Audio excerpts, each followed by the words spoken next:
Friends, എല്ലാവർക്കും എൻ്റെ പുതിയ വീഡിയോയിലേക്ക് സ്വാഗതം. അപ്പോൾ ഇന്ന് നമ്മൾ അടിപൊളി ഡിഷായിട്ടാണ് വന്നിട്ടുള്ളത് കേട്ടോ. കൂന്തൽ നിറച്ചാണ് നമ്മൾ ഉണ്ടാക്കാൻ വേണ്ടി പോകുന്നത്. അപ്പോൾ അതിനായി ആദ്യം ചെറിയ ഉള്ളി മുറിക്കാം.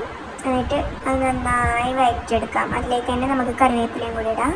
പിന്നെ പച്ചമുളക് ഇടണം, ഇഞ്ചി ഇടണം, വെളുത്തുള്ളി ഇടണം. ഇതൊക്കെ ഇട്ട് നമുക്ക് നന്നായി വഴറ്റിയെടുക്കാം കേട്ടോ. പിന്നെ അതിലേക്ക് നമുക്ക് ഗരം മസാലപ്പൊടി, മഞ്ഞൾപ്പൊടി, മുളക് പൊടി ഇതെല്ലാം ചേർത്തിട്ട് നന്നായി മിക്സ് ചെയ്യാം. അതിൽ ഇനി കുറച്ച് തേങ്ങ എടുത്തിട്ട് നമ്മൾ ഈ വഴറ്റിയെടുത്ത ഉള്ളിലേക്ക് ചേർക്കാം.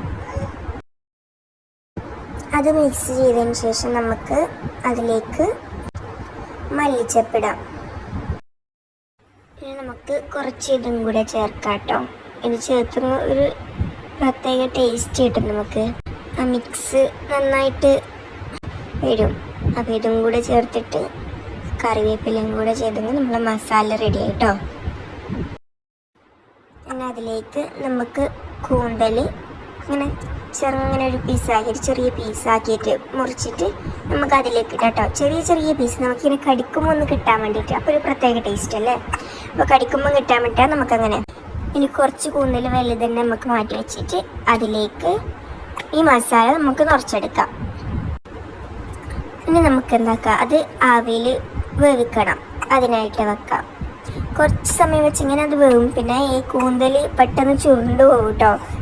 ചെറുതായി പോവും. ഇതാ കൂന്തൽ വേവിക്കാൻ വെച്ച് നമുക്ക് പൊരിക്കാനുള്ള മസാല ആക്കാം.